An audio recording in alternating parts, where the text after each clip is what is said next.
sida halkaan looga codeeyo iyo sida Soomaaliya looga codeeyo waxaan qabaa aniga sida hadda masuurada arkayba inay Soomaaliya ka horeysay Mareykanka sababtoo aan u leeyahay waa markii ugu horeysay codkayga aan dhiibto doorasho aan arko qof iyo cod loo dareerayo runtii aan waxyaabaha igu sii dhiirigeliyay haddana inaan barnaamijkan si lixaad la af iyo adin inaan uga shaqeeyo waxaa ka mid ah waxaan ogahay Soomaalideenu culture baan leenahay dhaqan baan leenahay dhaqanka iyaga mostly wuxuu xoogga saaraa wiilka iyo gabadhu priority-ga siiya mudnaanta siiya halka caqabad laakiin oo ay soo laalaabanaysa oo markaan goobta joognay badan ay weydiiyeen dhowr meel aan ka hadlay laga wareystay soo qaadayeen waxay ahayd halka qodob oo ahayd qofka meesha iska diiwaan galiyay waa qasab inuu ku qoreeyo taas runtii waxay ahayd caqabad oo yani dibadda ku ahayd sababta ay ku tahay sawir socotay meelo badan dadku waa xagaa bixeen marka daraadid ka tageen marooyin baa jira dadku ay shaqo daraadid ay uga maqnaayeen goobtii markay ku adkaatay inay goobtii ku soo degmooyinka raalaha degmooyinka dhiman degmooyin baa dhiman dabcan dad waxa jira reer Puntland dhinaca kale markaan ka eegno aan wali codeyn degmooyinka dhiman maxaa iyaga kaga qorshaysan marka waxay ahayd waxa la ogol yahay lagu kalsoon yahay waxaan filayaa xataa aan ka fiicanahay wadamada horumar marka loo eego iyo anagu hadda noo bilow tahay qaabka loo isticmaalay waayo qof xisbi codka saxda kara ma jiro waxa aad u fiican lahayd takale waxay lahayd xiise gaara ayay lahayd doorashada ayay noolahayd wax soo baxay nin iyo xaaskiisa ayaa ku soo baxay oo xildhibaan noqday gabar iyo abeer ayaa tartamay gabadhii tartanka ay ku guuleysay waan sugayay waana malaynayay inay dhacayso Puntland waxa ka dhacayna waxay u tahay horumar waxay u tahay dayasho ee Soomaalida inteeda kale ay ku dayan doonto insha Allah in la gaaro daawadayaal ku soo dhawaada warbaahinta Somali Bridge International iyo barnaamijka nabadeynta iyo geedi socodka Soomaaliya waa barnaamij looga hadlayo doorashooyinka qof iyo cod ee dawlad goboleedka Puntland waxa marti ku ah wasiiru dawlaha maaliyadda Puntland Cabdirasaaq Cumar Ismaaciil Sheekh Aduun oo jooga Garowe xildhibaan Samakaab Xuseen oo laga soo doorto magaalada St Paul ee gobolka Minnesota xildhibaan Ismaaciil Maxamed oo laga soo doorto magaalada Columbus ee gobolka Ohio gudoomiye Cawaale Faarax oo laga soo doorto magaalada Kent ee gobolka Washington iyo aqoon-yahanad Yaasmiin Cumar oo joogta magaalada Boosaaso waxa idin daadihinaya Maxamed Awdoon iyo Duniya Leng oo ah gudoomiyaha Machadka dib u heshiisiinta Soomaaliyeed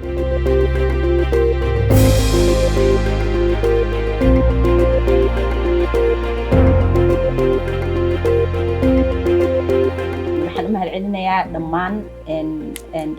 state representative-ka sida Ismaaciil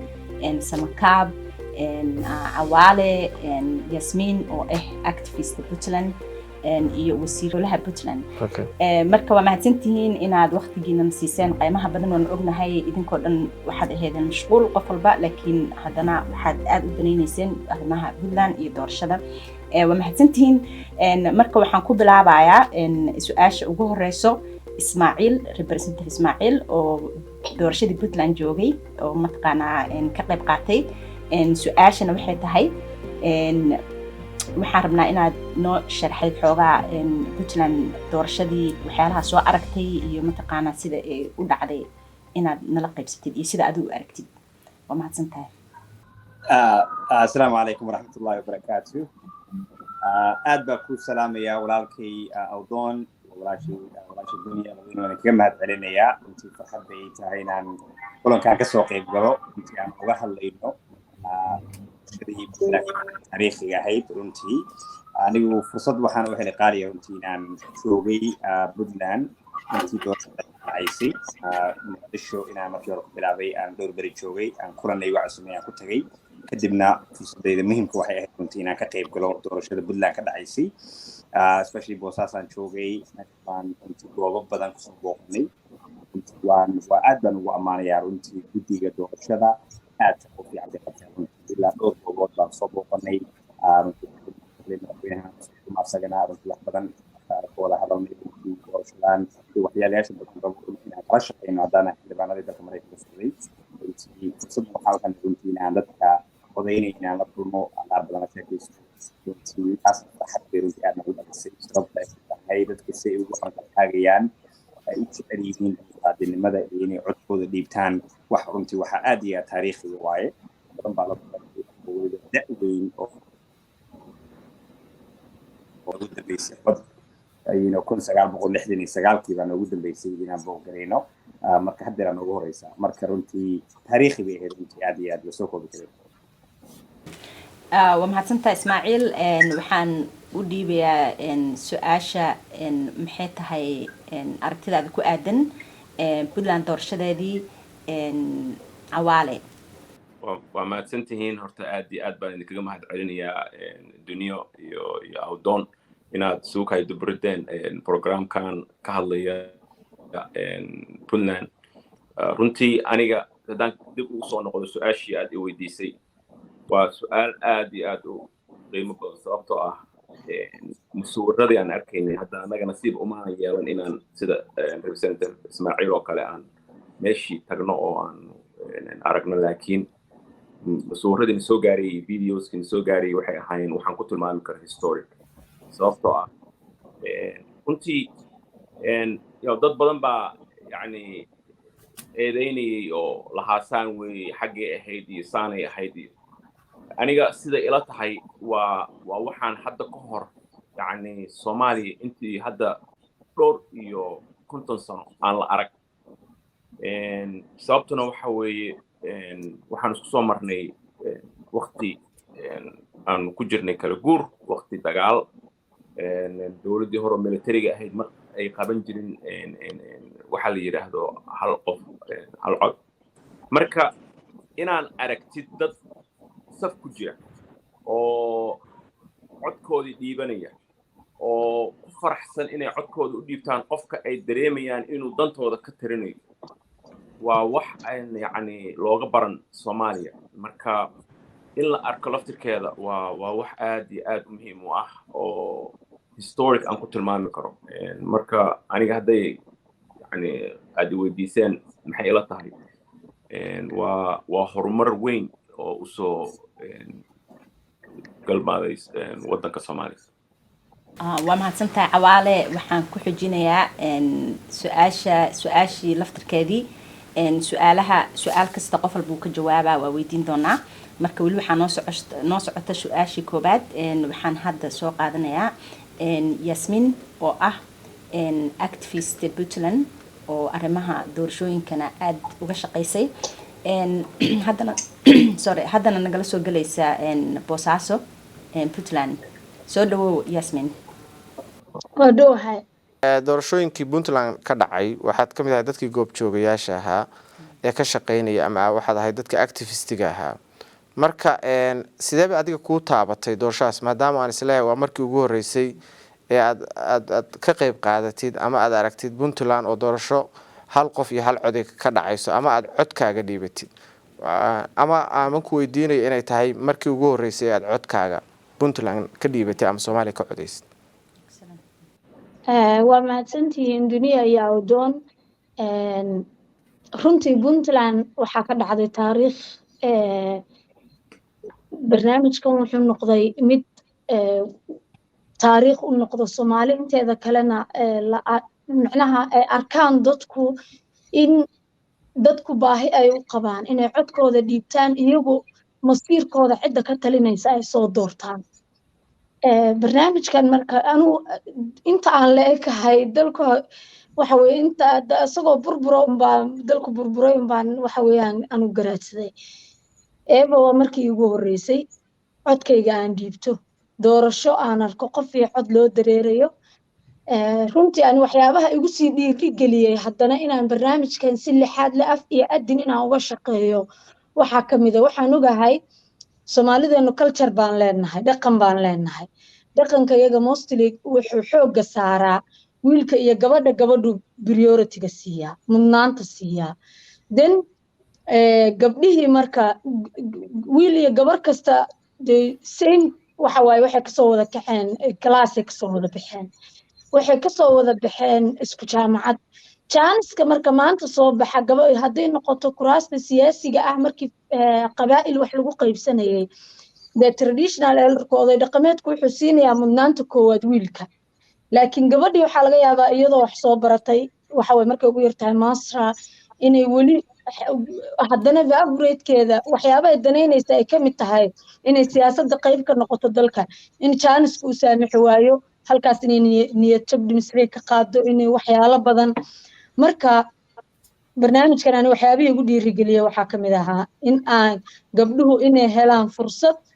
ay soo galaan waxa waaye siyaasadda kuraasta siyaasadda ay kusoo galaan ay ka qayb noqdaan talada dalka miisaska masiir gooynta dalkana inay wax ku yeeshaan sababtoo waxaan ka mid ahaa anigu maanta jiilka dhalinyarada ah siyaasadda dalkana ilaa xadaneeya ma rabo in gabar badan oo aniga berri iga dambaysa inay ciisho waddadii ahayd waxa weeyaan cid waxa waaye geed hoostiisa wax lagu soo doortay oo wiil baa mudnaan la siiye gaara ama cid baa mudnaan la siiye gaara marka fursaddan waxa ay jaanis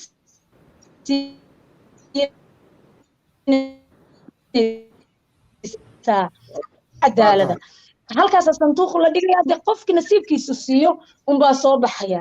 marka aad baan ugu faraxsanahay runtii anigu weliba waxaan gooni uga shaqaynayay waa tahay yaasmiin aad baa u mahadsan tahay waxaan rabnaa inaan waqtiga tashkiilino aad iyo aad baad u mahadsan tahay runtii waan dhegaysanay fikir waa tahay waxaan rabaa marka inaan yaasmiin waa kuu soo noqonayaa waxaan rabaa inaan su-aal weydiiyo wasiir cabdirasaaq cumar ismaaciil oo loo yaqaano sheekh aduun wasiir sidaan ognahay in badan baad puntland kasoo shaqaysay ilaa iyo aasaaskii puntland xilal badan baad soo qabatay oo puntland ilaa agaasime maxaan ku rahdaa dhowr jeer baad wasaaradaha puntland wasiir ka noqotay dowladdii horaad la soo shaqaysay tanaad wasiir ka tahay waqti dheer baad ka shaqaynaysay puntland arrimaha bulshada doorashadan sidee bay idinkugu hirgashay haddaad adigu wasiiradii ka shaqaynaya arrimaha doorashada sidee idinkugu hirgashay sidee bay suurtagal ku noqotay in intaasoo degmo aad doorashadan ka qabataan adoo mahadsan kusoo dhawow aad baa kusantahay wadoon horta waxay ku dhacday iraadada ilaahigay iyo rabitaanka shacabka ayaa ku dhacday waxayna ahayd wax mucjiso ah oo dad badan ay filinayn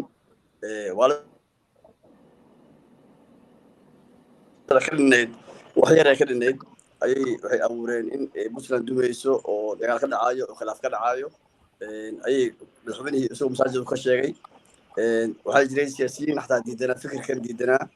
laakiin waxaan la yidhahdo rabitaanka shacabka wax hor istaagi kara ma jiro iyo iraadada ilaahigay bay ku sugnaatay iyo madaxweynaha siyaasadda madaxweynaha iyo ku dhiiraday in hawshaan ay dhacdo iyo anagoo garbihiis ahayn oo kula shaqaynayna ayaa ku dhacday marka waxaan arki karaa wax ilaahay wato inaan la baaji karin waxayna ka dhacda waa la socotaa 30 degmo oo puntland ka mid ah ayaa hal maalin ka dhacday hal qofna xagtun kuma gaarin iyadoo soomaaliya xaaladeeda la socotay barnaamijyada ka jira maanta aad ogtahay marka waxay ku tusinaysaa rabitaanka shacabka inuu yahay wax kawaad mataqaana loo baahan yahay aad iyo aad baad umahadsan tahay run ahaantii waxay ahayd doorasho taariikhi ah waxaan rabaa samakaab xuseen xildhibaan samakaab oo laga soo doorto sambol in runtiina waayo arag in badan kasoo shaqeeyay arrimaha bulshada gobolka Minnesota arrimaha doorashooyinkana sidoo kale wax badan kasoo shaqeeyay xilal badan oo xisbiga dimuqraadiga iyo arrimaha bulshada intaba soo qabtay oo la xiriira arrimaha doorashooyinka asagana xil loo soo doortay oo xildhibaan hadda uu kursiga ku fadhiyo arrintan sidee kula muuqata ka dhacday puntland kusoo dhawow samakaab السلام عليكم ورحمة الله وبركاته مركو جوهر رئيسواني السلام يا أبوان أوضون يو دنيا إن هذه بني السلام يا هذه تشير وحد وجد جبنتين إن أدبلشتدينا صوماليات ملك ستيج جوغان إن جارسيسان فريمة بدن أو كمدة إن حاجة دوروشينك هي حاجة هالمركبة هذه بني جمهد علنية مركو جوهر رئيس مركو حكت وحن سلام يا دمان إن وزيرك iyo xildhibaanada iyo cawaale gudoomiyaha aad iyo aad baan islaamaya iyo walaashay activist ah oo ku dhiiratay inay bulshada had iyo jeer baraarujiso boosaasa ama puntland ama soomaaliya hadday noqoto Soomaaliya taariikh dheer bay leedahay 1960 baa xorriyadda qaadanaa u malaynaya with a 9 years ilaa 1969 doorashay gashay oo hal cod iyo hal shakhsiya waan sugayay waana malaynayay inay dhacayso Puntland waxa ka dhacayna waxay u tahay horumar waxay u tahay kudayasho Soomaalida inteeda kale ay ku dayan doonto insha Allah in la gaaro Southern Town in laga qabto election waa wax muhiim ah waa wax horumar u ah madaxweynaha iyo wasiiradiisa iyo golahiisa deegaanka kulli waan si qaas ah ugu mahadcelinayaa arrintaas inay ay ka dhiijiyeen shacabkana qofkay rabaan inay doortaan annaga waxaan lagu soo doortay shakhsiyaad baan doortay waxaan lagu doortay fikirkeena ra'yigeena iyo waxyaalahan soo bandhignay waxaan doonaynaa taas inay Soomaaliya meel walba gaarto Puntlandna lagu daydo shakhsiyaadkana lagu doorto waxay soo bandhigaan ama waxay qaban karaan gobolka Minnesota in muddo baan ka shaqeynayna xagga siyaasadda dadka inay ka qayb galaan oo had iyo jeer participation ka noqdaan waxa iigu qiiro badnayn oday aan waayeelaha aan ku mid gareeyay gobolka Minnesota da'diisana uu jiray 99 jir oo Soomaaliya uu dhahay waxa iigu dambeysay 1969 inaan codkayga dhiibto maantana waxa ay tahay sharaf in aan fiiriyo qofka rabane aan u codayn karo waxay soo xasuusisay wadankayga iyo taariikhda aan lahayn iyo sidaan dadka ku dooran jirnay waxa ayaan daraawi yiri in ay maanta Soomaaliya aysan lahayn shakhsiyaadkaas oo kale ee lagu dooranaya hal door ama lagu dooranaya shakhsi jecel wuxuu yiri shakhsigaas oo kale wuxuu suubinayaa wuxuu u shaqeynayaa dantiisa wuxuu u shaqeynayaa dadkii soo meesha geystay inuu lacagtii ama wixii u soo gudo laakiin qofka shakhsiyaad soo doortaan ama lagu soo doorto xagga siyaasadda ama fikirkiisa ra'yigiisa lagu soo doortay hadii jeer wuxuu ka shaqeynayaa inuu bulshadii soo doortay inuu wax u soo celiyo ama horumar u soo dhiso ama xagga education kala shaqeeyo ama uu horumar gaarsiiyo soo hadii jeer waxa ku taagan inuu dadkii laakiin haddii shakhsiyaad soo doortaan wuxuu u shaqeynayaa shakhsiyaadkaas taasna waxaan leenahay Soomaaliya in laga hormaro oo sida adduunka meel la isku doorto ma jirto shakhsiyaad waxa la isku doortaa hal cod iyo hal qof marka waxaan doonaynaa meel kasta Soomaaliya joogto in sidaas oo kale iyo si lamada lagu doorto gobolka Minnesota dhalinyaro badan oo Soomaaliya laga doortay iyo Mareykan Ohio meelo kala duwan hal shakhsiyo Soomaali kaliya ma dooran karo inaad heshaa dadka kale kula degan marka fakirkii ra'yigii aan ka gadnay marka sidaas oo kale aan doonaynaa Soomaaliya inay hal dayasho noqoto oo horumar la gaaro madaxweyne Dani iyo golihiisaba aad iyo aad baan ku dhiirigelinayaa in arrinta la sii laba jibaariyo xag madaxweynena lagu doorto si looga tago shakhsiyaadka ama 66 qof oo dooran jiray Soomaaliya Puntland aad iyo aad sidee waxbarashada ay qayb uga noqon kartaa wacyigelinta doorashadu horta waa ku mahadsantiin Awdoon iyo Duniya mar walba sidaad ugu shaqeysaan waa really waa soo dhaweynaya runtii horta sidoo representative Samakaab u sheegayba sida halkaan looga codeeyo iyo sida Soomaaliya looga codeeyo waxaan qabaa aniga sida hadda musuurada arkayba inay Soomaaliya ka horeysay Mareykanka sababtoo aan u leeyahayna waxay tahay waxa ilaa haddeertaan jirta gobollo ka tirsan Mareykanka oo la yiraahdo voter purging waxaan loo yaqaano oo ay ka saaraan dadka aanan ahayn cadaanka haddii aanay soo sheegin ama ay ayagu dareemaan inay dad kale u codeynayaan sida xisbigan dimuqraadiga inay ka saaraan oo gaarsiiyaan dadkaas inaysan codkooda dhiiban karin ayagoo maanta oo dhan fursad ku jiray ayagoo maanta oo dhan sugayay inay codeeyaan in la yiraahdo meeshaad ka codeyn lahayd ma ahan waa inaad meel kale aadaan marka waa dhacdaa ilaa haddeertaan bay dhacdaa waana 240 sano waxay Mareykanku jirto oo ay isku tilmaamayaan inay yihiin democracy waxaan loo yaqaan marka runtii dadku badanaa waxay yiraahdaan democracy is messy waa wax aanan marnaba si toos ah wax u dhacayn khaladaad badan way dhacayaan in laga joojiyana ma aha waxaa muhiim ah oo aanan marna laga tegi karin inay dadku dareemaan in doorashadu ay u dhacday si xaq ah haddii ay dadku dareemaan in codkoodu uusan sidii xaq ahayd aan loo xisaabin waxaa dhacaysa inay dadku ka niyad jabaan inay codeeyaan saas daraaddeed marka hadda waxaan aragnay yani aniga ma joogin professor Ismaaciil baa joogay laakiin waxaanu aragnay in codadkii dadku ay dhiibteen si saxa loo tiriyey qof walbana uu og yahay codkiisii in uu dhiibtay uuna u dhiibtay waxa uu rabo saas marka arrinta ku saabsan faraqa u dhexeeya Puntland iyo halkan waa wax loo jeedo midda kale aniga xaafadan deganahay dadka degan Soomaalida waxa lagu qiyaasaa adiga dhowr kun oo qof waxaanan meeshan ka codaysa ugu yaraan dhowr iyo 90 kun oo muwaadin inta ii codaysay 500 ma ahane 17 kun oo qof oo ii codeeyay waa dad waddankan u dhashay oo weliba qofka ila tartamaya uu ahaa nin cadaan ah oo ay yaqaanaan meeshuu ka yimid anigoo afrikaana Soomaaliya aysan aqoon meeshaan ka imid aan ka dhaadhacsiiyey inaan anigu uga roonahay ninkaas dantoodana aan uga shaqayn karo oo ay aamineen iguna codeeyeen saasaa marka anigu waxaan qabaa inay uga fiican tahay dadka meel walba ay joogaan inay ayaga codkooda dhigtaan Soomaaliya waxaa yani in muddo ah dib ku hayay waxaan loo yaqaano formuladan 4.5 yani taasi waxay keentay ilaa iyo haddeertan waddankeeni inuu ahaado waddan ay yani qof ka shaqaynaya inuu jeebkiisa kaliya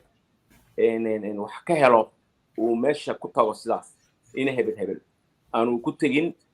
inuu inta dadka kasbado u sheego dantoodu ay ka dhex arkaan ay markaas ugu codeeyaan marka aniga waxaan qabaa waxa loo yaqaano new dawn Soomaaliya ay u dhalatay sababtoo ah markan waxaa la arkay in dadku ay u codeyn karaan qofka ay rabaan Ismaaciil baan u gudbinayaa the same question insha Allah qof walba waqti yar baan siinaynaa uu kaga jawaabo the same question Ismaaciil hadda waxaa tagtay Puntland doorashadii waxaad soo aragtay wixii ka dhacay meesha iyo sida dadka ay doorashada u galeen adiga de waxa tahay qof la soo doortay oo Mareykanka lagu soo doortay oo processka doorashada soo maray marka waxa isleedahay ma jiro iskaga egyihiin Puntland iyo Mareykanka ama maxay ku kala duwan yihiin maxay iskaga egyihiin ma sha Allah bani walaashi waa ka mahadsanaya runtii hadaa dhaho like waxyaalayaasha ay isaga egyihiin runtii wax badan bay isaga egyihiin sababta ay ku tahay dadku way register gareeyeen kadibna line bay istaagayaan way codeynayaan يعني مركز نعس مكان لقى فيديو أنتوا واسقي جيم بلتهاي وده أي أمرين اللي قضيه وحيا ريال باكر كل دويين تصالح قفكم القادر بدلنا كعديني حزبي وعديني مركز حزبي اللي عديني أمريكا سألوا السعودية أمريكا ما direct democracy يعني وحيسن أمريكان ده الباكر أو parliamentary system استعماله وقفكم عديني حزبي سألوا السعوديين ده for example Canada وكذا تصالح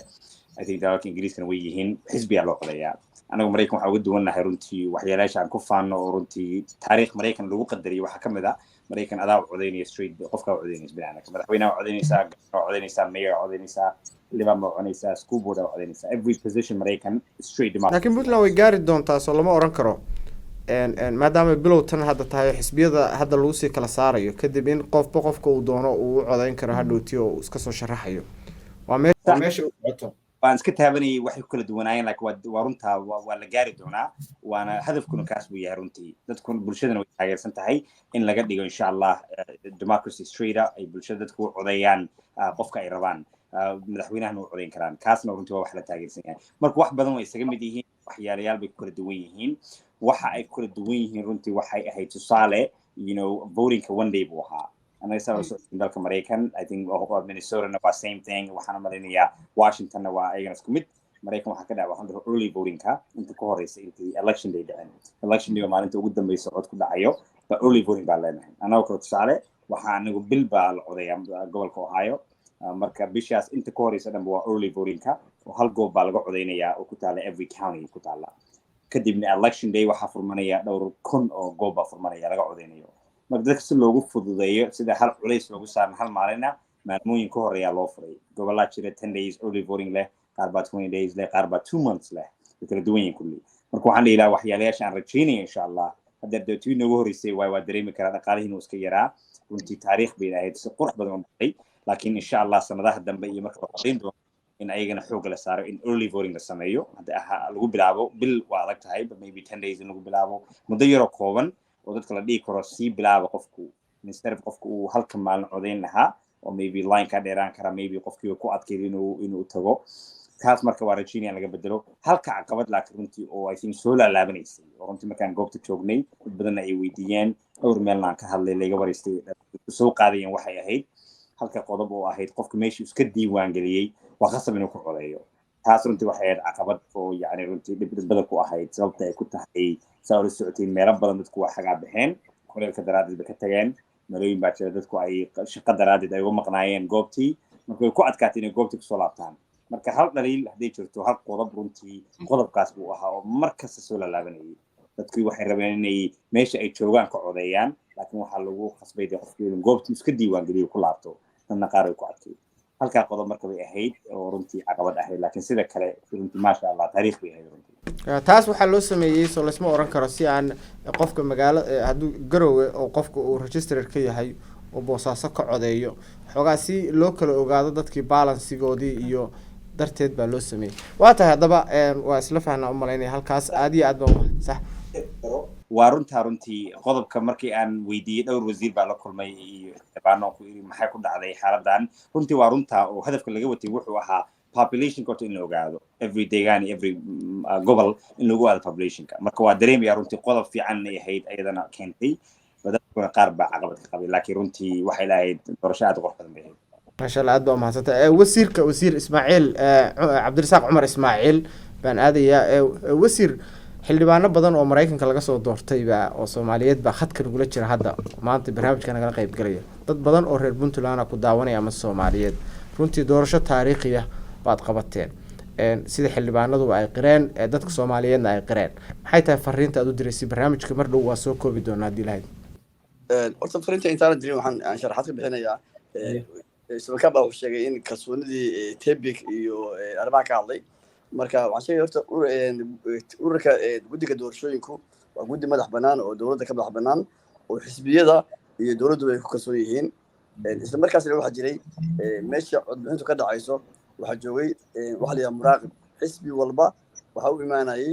qof wakiil ka socda ayaa imaanayay meeshaas sanduuqa la dhigayo oo wuxuu waardeynayaa codka xisbiga kale mataqaana waardeynaya sidoo kale waxaa jira korjoogto caalami ah oo dad ka socda bulshada rayidka iyo ururadan dawliga ahayn oo iyagana ka sii hayay waardiye ka sii hayay inaan meesha wax musuqmaasuqa ka dhicin sidoo kale shaqaalaha Tebik oo guddiga doorashada meesha ka shaqeynayay waxay ahaayeen kuwo la dhaariyay oo diinta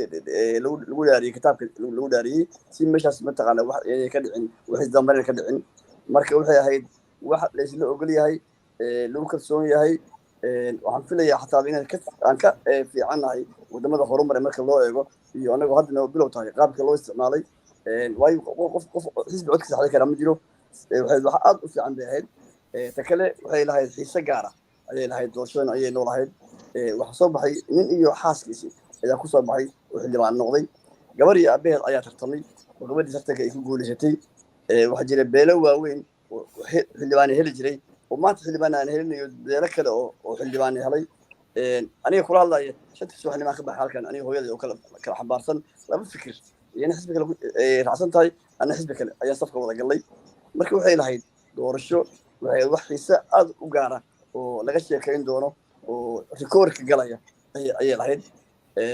ta kale waxaan u dirayaa maadaama aad tihiin dad la soo doortay oo dal horumarley jooga anaga waxaan u baahanay maanta aqoon baan u baahannahay in tayeyn baan u baahannahay in waxaan doorashada hadda aan dhigaynay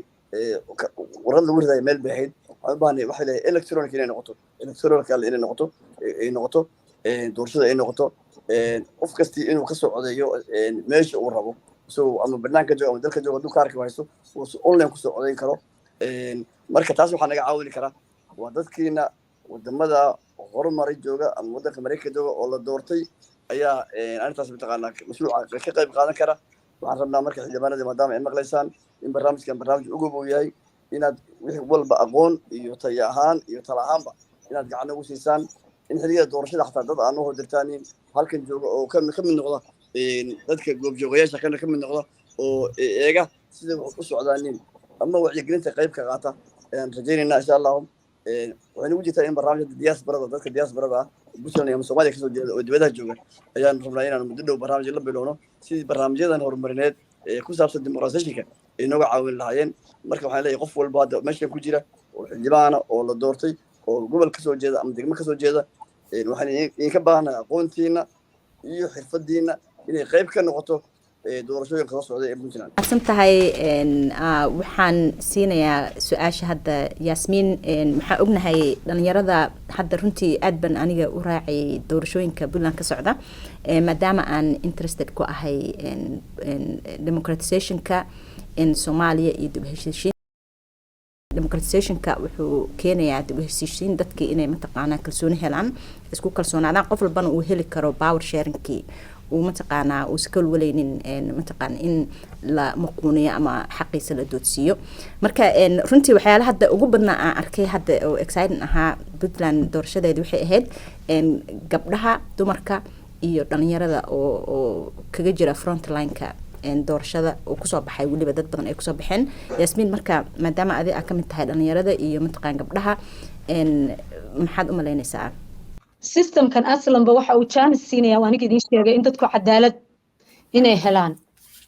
wiil iyo gabar iyo oday iyo habar iyo dhalinyaro midna inaan loo kala eegin dadku inay si equal opportunity inay helaan marka waxa jirto runtii hadda xildhibaanada soo baxay oo golayaasha deegaanka markii la fiiriyo Puntland maanta tii bakshaxisay 17% baa haween ahaa gabdho ahaa runtii anigu dhinaca kale de gobol kamid ah gobolada Puntland baa gudoonka haweenka ee gobolkaas ahay Gardafooy marka qayb baan ka ahaa dadkii u ololeynayay sidoo kale women policy participation ka muddo dheer ka soo shaqeynayay marka barnaamijkani waxa uu fursad weyn iyo chance inta basiinaya dhalinta wax baratay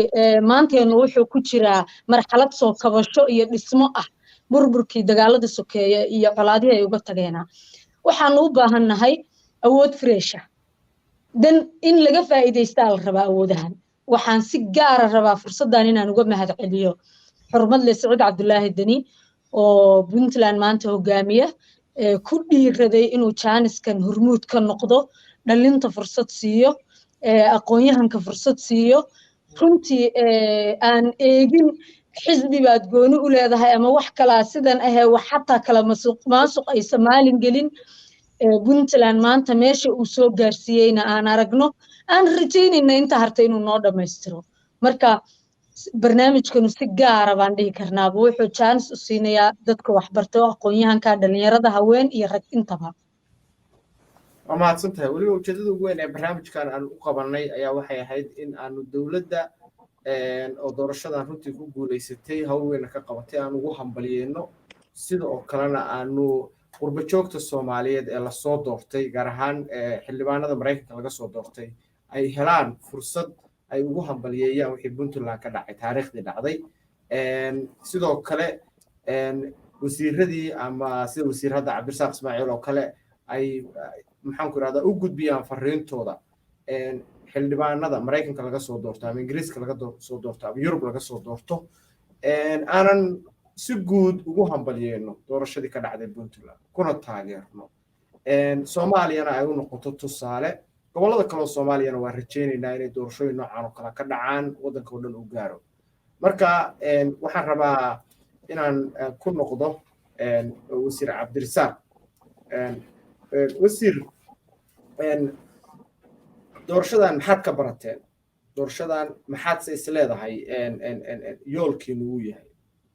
hadda waan aragnay waxaad qabateen degmooyinkii maxaa ku xigi doona degmooyinka doorashadan waxaan ka baranay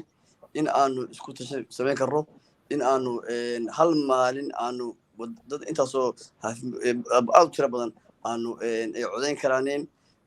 inay si nabada ku dhici karto waa la socotaya Puntland maamul gobolkii u horreeyay buu ahaa waxaan soo gaaray maamulo kale aan soo gaaray maanta horaa u dhaqaanay waxaanu gaaray codkii baanu codayn baanu gaaray oo maamulada kale aanu kaga gudubnay marka waxaanu ka baranay inaanu annagoo dhaqaalahayaga isticmaalayna oo waxa laga helaa beesha caalamka oo wax iska yari u yahay inaanu isku tashan karro inaanu doorasho samayn karro tan kale maxaa aniga cabsaaqa shakhsiyan waxaan jeclahay baashan inay socoto ilaa madaxweyne loogu doorto laakiin maantay go-aanka annaga dowlad ahaan xukuumad ahaan ma lihin xisbiyo baa baashii soo galay ururaha soo galay oo noqday marka kuwaasa waxay leeyihiin taladii aad iyo aad marka go-aanka maanta ma kuu sheegi karo halkaasaa la aadi doonaa waayo annaga dowladda bilowda baanu nahay barnaamijka waa wadaynaa ilaa iyo anigu shakhsiyan waxaan jeclahay haddaan kula hadlo inuu ilaa iyo madaxweyne lagu doorto ilaa iyo xildhibaan lagu doorto codka dadka lagu doorto oo dadka loo celiyo codka loo celiyo degmooyinka raalaw degmooyinka degmooyin baa dhiman dabcan dad waxaa jira reer Puntland dhinaca kale markaan ka eegno aan weli codayn degmooyinka dhiman maxaa iyaga kaga qorshaysan insha Allah 3 degmo gobolka Nugaal bari war khayr u farxad la maqlaysaa sida u dhaqsiyaha badan ay ku bilaaban doontaa asbuuca insha Allah ayaan rajeynaa inay insha Allah hawshaas ka hirgasho waan lagu hol jiraa caawina insha Allah wax badan natiijo fiican caawin lahayd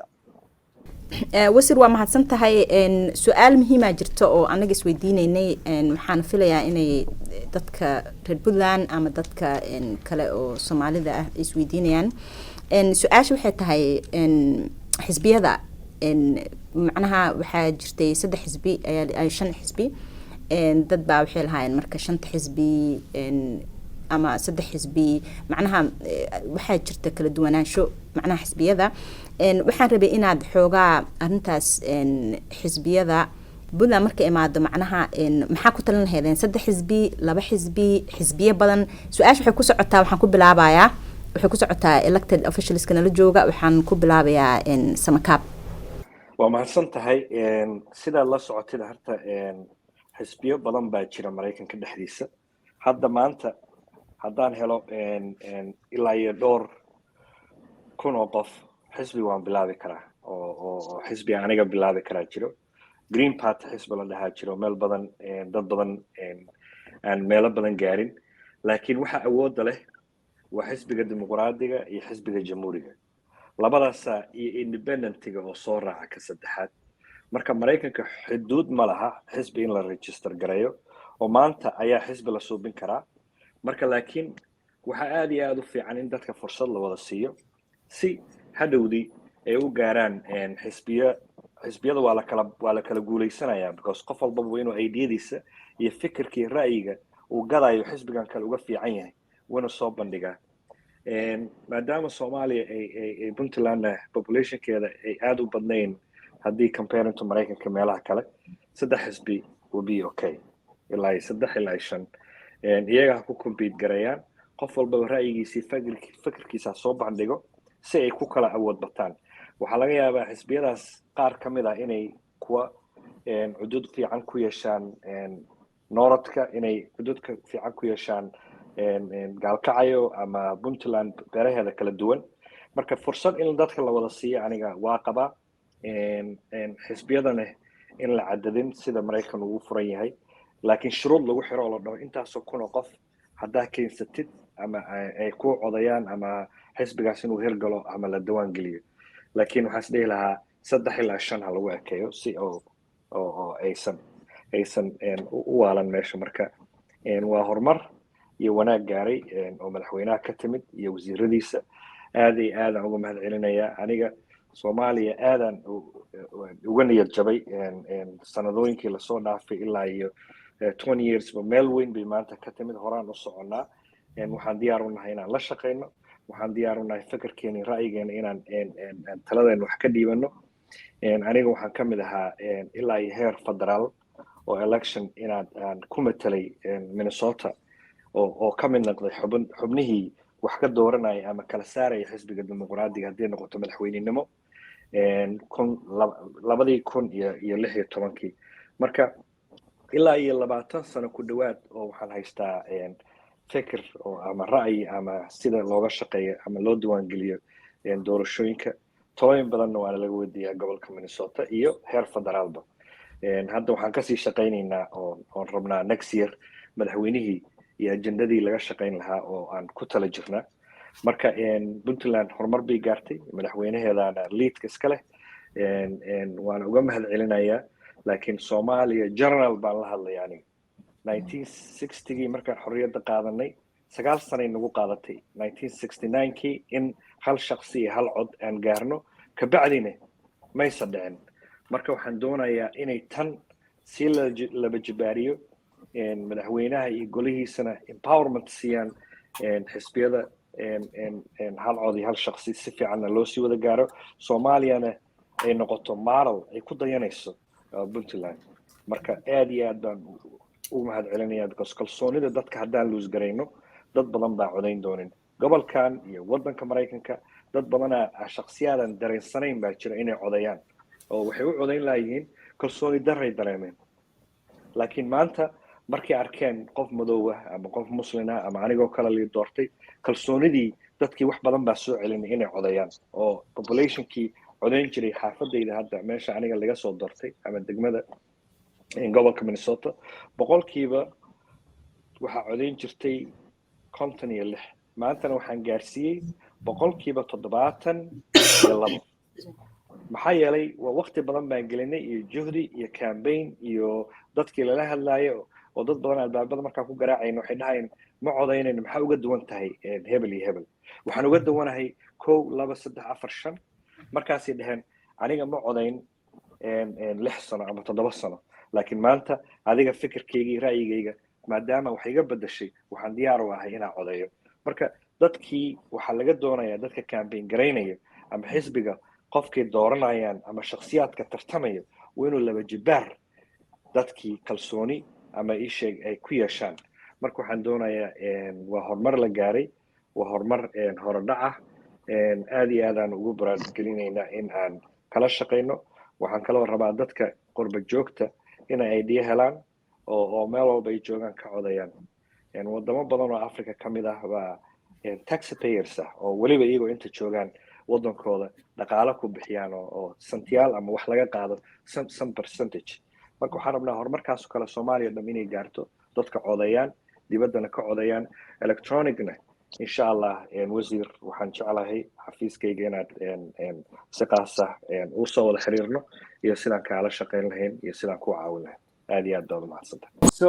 I think waxaan malaynayaa I think Samakaba taabta u malaynayaa dalka Mareykan in waa run oo laba xisbiga dalka Mareykan ka jira oo runtii awood leh laakiin way jiraan badan Green Party aa jira waxaa jira Libertarian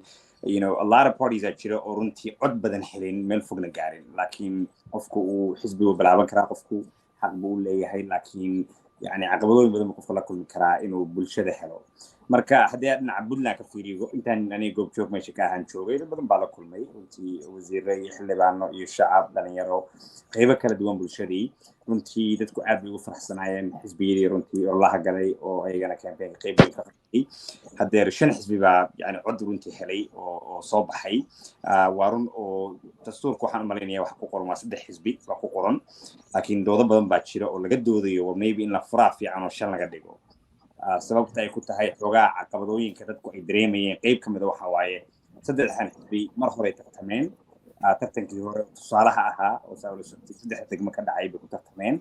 marka xogaa advantage bay haysteen ay xisbiyada kala haysaneen oo cusub labada kala cusub marka taasna advantage bay heleen maybe oo fursado u siiyay marka dad badan runtii marka aniga qiimeeyay siyaasiyiinta la kulmay iyo bulshada kala duwan qayb badan dadku waxay runtii aad soo dhaweynayaan 5 xisbi laga dhigo oo labadan xisbi ayagana oo soo galay ayagana qaadka afraad iyo shanaad galay ayagana soo galaan sababta ay ku tahay xogaa ballaarin waa la ballaarinayo xisbiyadii 3dii hore bas in laga baxo 5 laga dhigo taas bay dadku u badnaayeen aniga la kulmay laakiin waa sidoo walaalkiin awdooyi runtii waa dawladda Puntland iyo xisbiyaasha iyo runtii dadka haldoorka ah waxay loo baahan yahay in falanqeeyaan ay ka doodaan oo qiimeeyaan runtii haddaan taabto wax yarna deegaanka Nugaal runtii ayadana waan soo maray oo dhowr bari baan joogay intaan soo bixin ka hor dadku runtii aad bay qabaan inuu cod ka dhaco dadku aad bay usoo dhaweynayaan runtii waa saa la socotay mudaharaadyo badan baa ka dhacay runtii dadku ay dhahayaan codkeena inagana lama haysan karo inaan codaynaa rabnaa inaan bulshada kale ka qayb noqonaa rabnaa Puntland ah ayadana runtii waxaan rajaynayaa runtii siduu wasiirka uga dhawaajiyey in insha Allah dhawaan lagu dhawaaqo doono waqtiga codka dhici doono marka ayadana waxaan ku bogaadinaynaa insha Allah in qof kastoo reer Puntland runtii codkiisa inuu xaq u leeyahay codayn karana laakiinse dhinaca xisbiyada waxaan leeyahay waa wax runtii sababta ay ku tahay waxaan dhan baa wax nagu cusub ah waxyaalayaal badan baa jira runtii aan u baahnaa inaan process marno inaan go'aan gaarno marka waxaas oo dhan ba wax ila tahay dadku jooga meesha inay falanqeyn doonaan insha Allah marka ma santiin laakiin idinku ma idin diyaarsan tahay inaad adigu maadaama wadankii tagtay inaad asxaabtaada kale xildhibaanada ama waxbarashaha loo doorto ama waad ogtahay Mareykanka ilaa Congress-ka baa Soomaali fadhida inaad gobolada kala tagtid barnaamijkaas isku xirka aad dhiirigelisid qorshahan kugu jirta runtii aad iyo aad runtii waxa runtii qodobkan ka wada hadalnay buu ahaa madaxweyne Siciid Abdullaahi Dani runtii madaxweyne ku-xigeenka wasiiradii dadkii aan la kulmayay runtii si u badnaayay runtii aad bay u hanqaltaageen ay dhahayeen waa rabnaa runtii saaxiibadaada kaloo maanta kugula jira khadka oo laga yaabo qaarkood inaan weli aad la sheer garayna haddaad ugu yaro baaqaysaa waan filayaa aad iyo aad wada jirnaa qolba ku wada jirnaa WhatsApp group ay runtii Cawaale iyo gudoomiye Cawaale baan samakaaba ku wada jiraan runtii marka waxyaalayaasha dad badan baa runtii oo madaxweynuhu qayb ka ahaa runtii baa aad ugu hanqaltaagaya bulshooyinka runtii Soomaalida siyaasadda fadhiya waliba si khaasatan reer Puntland oo runtii ayagana awood badan Mareykanka ku leh runtii inay soo laabtaan inay qayb ka noqdaan runtii aan ka caawino hadday ahaato yani doorashada automated machines loo sameeyo mashiimada lagu codeeyo in dhaqaale raadin loo sameeyo runtii dimuqraadinimadan oo runtii barnaamij aad muhiim u ah runtii Saudi Saudi Mareykan iyo dalalka adduunyadana galbeedka qiimuhu ugu fadhiyo dimuqraadinimada wax la soo koobi kara ma runtii marka waxaas oo dhan bina kala shaqeyno Puntland runtii ku taageerno insha Allah maamul goboleedyada kalena runtii in ayagana inay waraajinayna insha Allah in ayagana soo gaari doonaan heerkan ayagana ay dimuqraadinimo loo dooran doono gabadii waan dareemayaa waqtigeena in maaragtay barnaamijkan runtii ma noqonayo barnaamijkii ugu horreeyey barnaamijyo kale ayaanu qaban doonaa oo sidoo kale aan maaragtay aan rabno inaan dhammaan weliba xildhibaanada iyo dadka laga soo doortay ilaa iyo Congress-ka Mareykanka aanu gaarno inay halkan yimaadaan oo ay fariintan la sheer gareeyaan dadkooda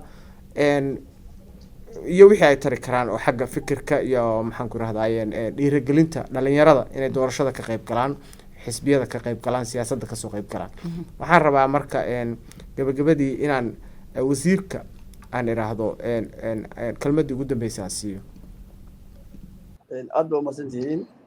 dadaalkiina iyo fikirkiina iyo inaad ku faraxsantihiin in barnaamijkan uu Puntland ka hirgalo aad baan ugu faraxsannahay waan soo dhaweynaynaa waxaan idinka rajaynaynaa inaad mataqaanaa mar walba aad noqotaan kuwana garab siiya kuwa mataqaanaa nala jooga mar walba barnaamijkaana siyaadiye oo dad kale oo maqan ama aqoon ku tuumaysaan xildhibaanada ka soo maaha dad aqoon ku tuumaysaan dhalinyaro kale xildhibaanada barnaamijkan uu noqdo barnaamij taxanaha oo inuu ka abuuro waxuun muhiimadda ay leedahay aan ka bisi barnaamijka loo taageeri lahaa aan ka abuuro ta kale barnaamijkan anigu already wax ka mid ah wasiirada ansixiyey shanta xisbi ayaan ka mid ahay natiijadana waxay hortaalla baarlamaanka insha Allah isagana waxaan ka rajaynaynaa khayr ayaan ka rajaynaynaa anigu waxaan nahay maamul goboleed markii dowladda Soomaaliya la gaaro ayay laba xisbi ku fiican tahay laakiin hadda waa la socotaa maamul goboleed waa dad beelo isu tagay weeye marka in ay xisbiyo kala duwan la helo muhiimadda laga eegay taas ayay ka mid tahay insha Allah waxaan ka rajaynaynaa guul baan idin rajaynaynaa waxaan insha Allah sida caawi aad isu xilqaantay inaan nin kasti wuxuu yahay wakiil ama representative xafiiskiisa uga yahay fariinta qaada Puntland meesha maraysa geeya insha Allah waxaan rajaynaynaa inaan mataqaanaa si ugu qasiyaha badan aad ugu soo laabataan idinkoo wax fiican wada Ismaaciil madaxweynaha way soo الله إسماعيل وحنا برنامج كان حوجي خير بان رجعنا إن شاء الله والسلام عليكم ورحمة الله وبركاته. waxaan rabaa inaan su'aal siiyo waan soo gabagabaynaynaa laakiin waxaan rabaa in Yasmiin Cumar ay noo sheegto waxa ay qurbo joogta dhihi lahayd aniga waxaan rabaa inaan halkan uga faa'iideysto caawa laba fariimood mid aan qurbo joogta leeyahay iyo mid aan shacab weynaha reer Puntland rabo inaan halkan u mariyo shacab weynaha reer Puntland baan rabaa inaan ku hormaro reer Puntland maanta waxaan kula dardaarmaynaa muwaadin kasta oo reer Puntland waxa uu og yahay haddii aad ogeyna inaad ogaatid ay tahay inaad tahay cod bixiye xaq iyo xuquuq dalkan ku leh asna xaq iyo xuquuq dalku ku leeyahay lagu leeyahay so waxa maanta rabnaa inaanu ka faa'iidaysano muwaadin kasta oo reer Puntland ah inta isdiiwaan gelisay intaan isdiiwaan gelin ismaba diiwaan gelin oo chance kuma saamixin laakiin dadkii isdiiwaan geliyay oo registered ka ah oo barnaamijkan qaybta ka ahaa oo aan codaynin in ay dib dambeba haddii doorasho dambeba ay dhacdo inay ku talagalaan inay noqdaan codbixiyayaal sababtoo ah dadyo badan waxaa jiray wadcigu uusa saamixin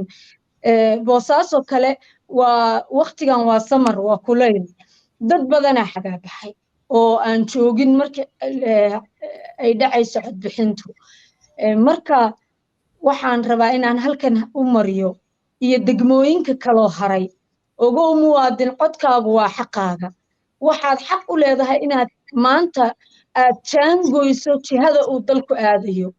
oo aanu u jihaysanayno waxaad xaq u leedahay cidda kuu adeegayso kuu khidmaynaysa maanta inaad gacantaada aad ku dooratid waxaa fursad lagu siiye jaanadka in dib lagugu soo celiyo please ha khasaarin codkaaga noqo cod bixiyo ku cilbaxa gacantiisa taas waa taas tan labaad oo aan rabo inaan xildhibaanadeeda sharafta mudan oo caawa barnaamijka nagala qayb qaadanayay iyo aboowe yarkii kale inaan halkan ka dhaho ogow waxaan rabaa inaan idin dhaho ilmaada reyaalo Soomaaliya maanta meesha aan taagannahay waa aragtaan Puntland shalay hadday ahayd hooyada federaalka maanta waa aabaha dimuqraadiyadda Soomaaliya waxaan rabnaa mas'uul kasta oo Soomaali ah oo kursi ku matala waxa weeye Soomaali meel ay joogtaba oo dunida kale ah inuu maanta qayb ka noqdo qareemida barnaamijka qof iyo cod in ay Soomaaliya u gudubto Puntland waa ka hana qaaday inuu taabo galo inta hartay oo lagu garab istaago waa mahadsantahay Yasmin su'aashii ugu dambeysay su'aalna ma aha waa in aad talo maxaad siin lahaydeen madaxweyne Dani dadka kale xisbiyada kale oo ayagana mudan runtii ammaan mudan oo ka qayb qaatay doorashooyinka mataqaanaa hogaamkana hadda wax ka ah doorashada Puntland ayagana waa u mahadnaqaynaa horta ma aha kaliya dowladda laakiin waxaa jira xisbiyo kale oo dowladda kula tartamaya ayagana waa baraarujinaynaa muhiimadda waxa waaye in la helo doorasho qof iyo cod ah oo mataqaanaa free and fair ku samaysan marka waxaan rabnaa inaan kusoo gabagabayno talada ah maxaad kula talinaysaan madaxweyne Dani maxaa kula talinaysaan xisbiyada kale maxaa kula talinaysaan dadka reer Puntland ah waxaan ku hormarinaynaa su'aasha let's say su'aal ma aha dabcan waa barnaamijkan soo xireynaa marka waxaan rabnaa inaan gabagabadii Yasmin waa mahadsan tahay Yasmin waa mahadsan tahay fikirkaaga waa diibatay aad iyo aad baad mahadsan tahay waxaan rabaa Samakaab iyo Ismaaciil insha Allah inay midba in yar oo kooban uu ku daro fikirka ugu dambeeya ee uu ama baraarujin haato ama wacyigelin ha ahaato uu isagu ku darayo kadibna aad iyo aad baad ugu mahadsantihiin inaad barnaamijka nagala soo qayb gashaan laakiin waxaan rabaa Samakaab iyo Ismaaciil insha Allah inay iyagu ugu dambeeyaan oo ay noo soo xiraan waa mahadsantihiin aad iyo aad baad u mahadsantihiin Cawaale director Ismaaciil xildhibaan Cabdirasaaq Omar wasiirka iyo Yasmin oo activist oo had iyo jeer bulshada dhiirigelinaysa iyo Ciidiid Mira oo nagala soo qayb galay maanta Puntland activist aad iyo aad baad dhammaantiin u mahadsantihiin aniga wax dhaliila haba yaraatee ma qabo waxaan arkay horumar waxaan arkay wanaag waxaan arkay dowladda Puntland iyo madaxweynaheedaba inay dadkii ay horumar gaarsiiyeen in codaynta weligeed waxaana dhicin baa dhacay waana farxad horeha loo sii socdo bulshadana kalsoonida iyo salumin yasalaniya jabin dadka wayna intaan iyo in kamid ahba la sii kordhiyaa horena ha loo socdo Soomaaliyana hordhig iyo horodhac ha loo noqdo aad iyo aad baan iga mahad celinayaa dhammaantiin madaxweyne hore u socon ku leh salaam calaykum aad iyo aad baa mahadsan tahay Samakaab Ismaaciil xildhibaan Ismaaciil kelmadaadi ugu dambeysay waa idinka mahad celinayaa Awdoon iyo Dunya so haddaan dhihi lahaa runtii wixii tala aan la wadaagi lahaa madaxweynaha iyo xisbiyada iyo bulshaweynta runtii kow madaxweynaha waxaan dhihi lahaa runtii waa ammaan iyo bogaadin badan waa naga mudan yahay runtii inuu waxaan ku dhiiraday wax fudud ma ahayn dad oo mataqaana la qabsaday dhaqankii oday dhaqameedka iyo 4.5ka runtii muddo dheer aan ku jirnay wuxuu iska noqday wax normal ah ku dareemi karaa isbedel marka qof sameynayo weligeed caqabad iyo buuq iyo isjiid iska jira oo wax normal markii uu ku madaxdeeyay oo ku dhagay doorashadu iyo dhaqaalihii galay iyo waqtigii waa easy ma ahayn marka asaga waxaan ku boogaadin lahaa hore u soco insha Allah golahan runtii waa uu ku guuleystay runtii doorashadaas ay u dhacday aan rajaynaynaa nugaalna inay dhawaan dhacdo insha Allah kadibna halka waxaan ku boogaadin lahaa waxa way hore u soco insha Allah doorashada January 8 insha Allah waxaan rajaynaynaa hal qof hal oday inay noqoto ay runtii dadka tartamaan madaxweynaha lagu doorto taa marka waxaan ilaa runtii hore ugu soco sababta ay ku tahay waa dareemi karnaa inay xoogaa caqabad yar iska jireen dadka qaar oo ka soo horjeeday doorashada dimuqraadinimada ahayd marka waxaan ilaa hore ha loo socdo yaan loo joojin dadkaas runtii bulshada reer Puntland way hadashay kulli doorashadaas bay rabaan hore u socda ilaha asaga inta ku boogaadin lahaa xisbiyada waxaan ilaa runtii ayaguna haddadaalan ayaguna runtii shaqo badan bay soo qabteen ayaguna qayb bay ka ahaayeen runtii sida ay doorashadan u dhacday ayagana waxaan ilaa runtii hore u wada runtii bulshada dhex gala sida adduunyada ka dhacda dalka Mareykanka tusaale oo kale xisbiyada iyo dadka ordaya runtii markas olole ku jiraan markas waxay ku jiraan bulshada inay soo jiitaan markas advertising iyo xaysiis iyo olole lagu jiraa sida bulshada loo kasbado oo hadafka iyo fakarka ay hordhigto waxaa ilaa xisbiyadu ha wadaan ololahaas markasta runtii soo jiitaan bulshooyinka reer Puntland inay sidii codka hadda xitaa bay kaalintii ay rabeen ay gelin next time sida ay uga fiicnaadaan ayagana waxaan ilaa ku bogaadin lahaa wada shaqada wadin insha Allah